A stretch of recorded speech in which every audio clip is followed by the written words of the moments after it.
Hi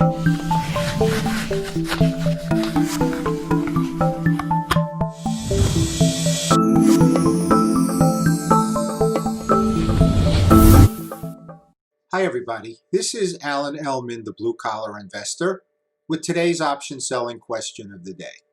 Today's question comes from Andy. Alan, in Ask Alan video number 3, BWLD was bought at $82.40 and the $80 call was sold for $4.40. 5 days before expiration, BWLD was at $84.50 and the cost to buy back the option was $4.80. What should I use as the cost basis? If I did buy back the option at $82.40 or at $80. So then he signs it, thanks for your help, Andy. So the question is, when buying back an in-the-money option, what should be our cost basis when calculating our returns and the cost to close?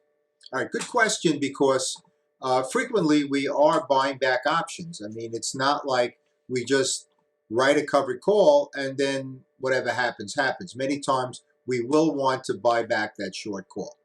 So let's review Andy's trade and then we'll break it down. We'll use the Ellman calculator and we'll make some sense of this. So first, BWLD was purchased at $82.40, and at the same time, the $80 in-the-money strike was sold for $4.40. And we'll break this down in just a moment in terms of returns.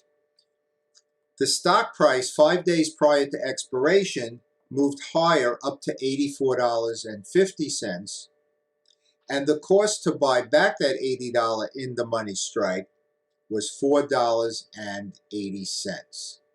So Andy's question is, which of these numbers should be used as the cost basis? Okay, well, let's start off by looking at how this trade was initially structured.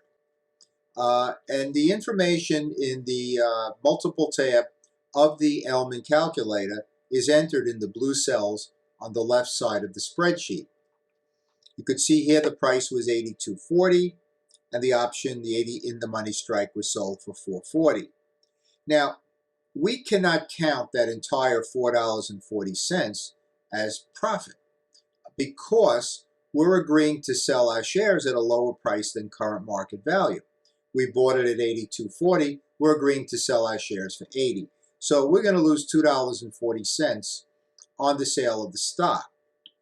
Now, the Ellman calculator will deduct that $2.40, which is called intrinsic value, from the $4.40 and give you your practical initial time value return, which, if you look on the right side of the spreadsheet under the RU column, it's 2.5%. These are 1 month returns.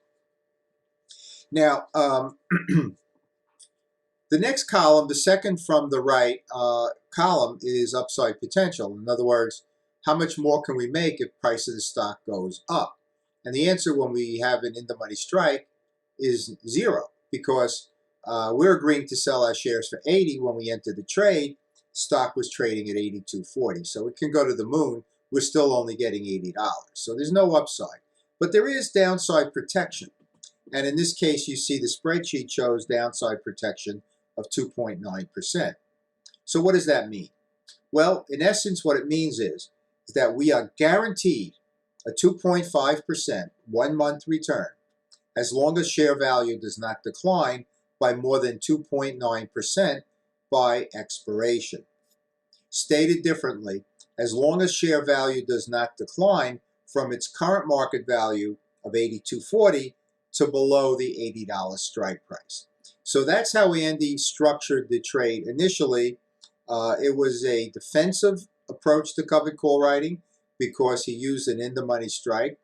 He took off the table any possibilities of additional share appreciation because the in-the-money strike obligates you to sell at a lower price than current market value.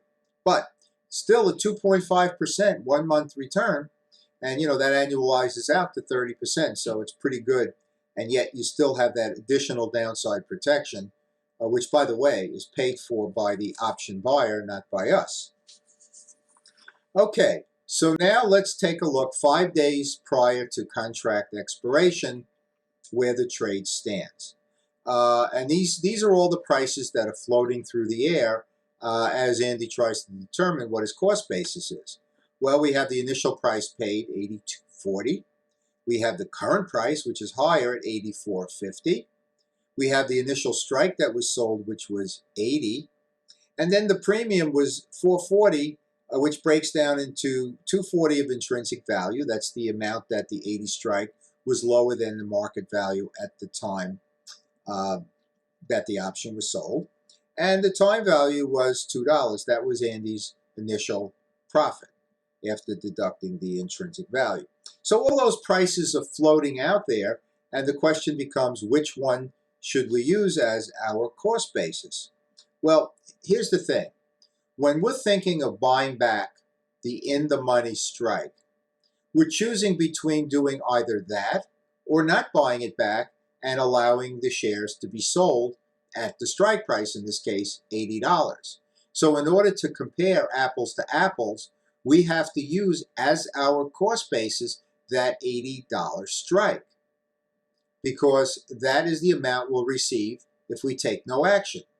Now, if we do take action, then we can calculate what the impact of that action is going to be. We'll show you that in a moment, based on that cost basis of $80. So the answer is, to Andy's specific question, the answer is the original strike of $80 when we are buying back an in-the-money strike. Now, let's see how much it actually costs us to close this position. Now, let me start off by saying this. Andy's trade at the time he sent me the email was 5 days prior to contract expiration.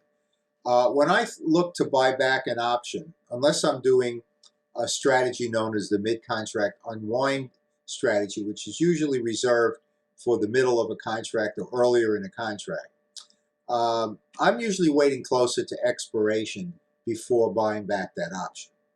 But I want to respond to Andy's question, even though it's 5 days prior to, let's just say, as expiration is approaching.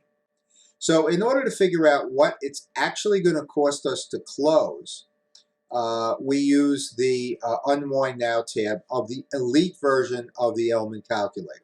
This tab is not found in the basic Ellman calculator.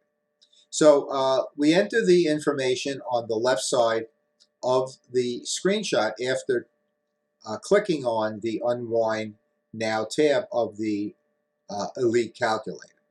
And we enter the information. You see here that the stock was purchased at $82.40 and that the strike was sold at $4.40. So that was all part of the original trade structuring. But right now, the price of the stock is $84.50. It went up. And the cost to the value of that 80 strike has also moved up from $4.40 to $4.80. So time value eroded it, but there was also additional intrinsic value because the price of the stock went higher. So all that information is entered on the left side of the spreadsheet, and then the calculations appear on the right side of the spreadsheet. So let's really just focus down on the bottom 2 rows of this spreadsheet, because that's really where the information lies that we're looking for. And you could see here that the time value cost to close was $30. Remember, we spent $4.80, but $4.50 was intrinsic value. So once we buy back that option, share value or cost basis is no longer 80, but it moves up to $84.50. So we have $4.50 in intrinsic value, only $30 per contract in time value. And that represents a loss of 0.38%. That is how much we're spending if we close this trade 5 days prior to contract expiration, 0.38%. So if you recall, the original ROE, or return on our option, time value return, was 2.5%. So if we buy back the option at this price 5 days prior to expiration, our actual net return on this particular trade 5 days less than 1 month would be 2.12%, because we got 2.5 and we spent 0.38. So 2.12% would be our final return, 1 month return on this trade. Actually, 5 days less than 1 month. So let's review everything that we learned in this video here. That the time value is the practical stat when we're determining our actual cost to close when we are buying back in the money options. The intrinsic value that we spend when we buy back this option is neutralized by the increase in share value, in this case from 80 to 84.50. So that's a wash on the intrinsic value, but we did spend 30 cents or $30 per contract of time value to buy back that option. Now, when we're looking at our cost basis, because we're comparing apples to apples, we use the original strike sold when we're buying back an in-the-money strike. Because once we enter that trade, once we sell that in-the-money strike, as long as that contract obligation is in place, our shares can be worth no more than that in-the-money strike, in this case, $80. Okay, so before we go, I just want to remind all of our premium members, this is Ask Alan video number 175, that the only place to find the entire library of 175 Ask Alan videos is on the premium member site. So what you want to do is log into the member site, scroll down on the left side of the page until you see Ask Alan, where you see that arrow there. And you'll see 1 to 10 are listed, and then the link below that, click here for more Ask Alan videos, and the additional 165 videos will appear. Now, on the right side of the member page is the Downloads and Resources section on the right side of the page. And if you go to Ask Alan videos, there is a list of the titles of all of these videos, so you can kind of scroll down and select the ones that you're interested in at any particular point in time. And of course, to our members, we're going to add one additional Ask Alan video every single month. Okay, so Andy, thank you so much for that question. It's an important one because buying back in the money options is a very common occurrence when we're selling options. So it's important to know how to figure and calculate based on what our cost basis is. So it's a very important question. And of course, I want to thank all of you out there who took the time to watch this video. I hope you enjoyed it, and most importantly, I hope you make some money from it. As always, this is Alan Ellman, the Blue Collar Investor. Take care, everybody.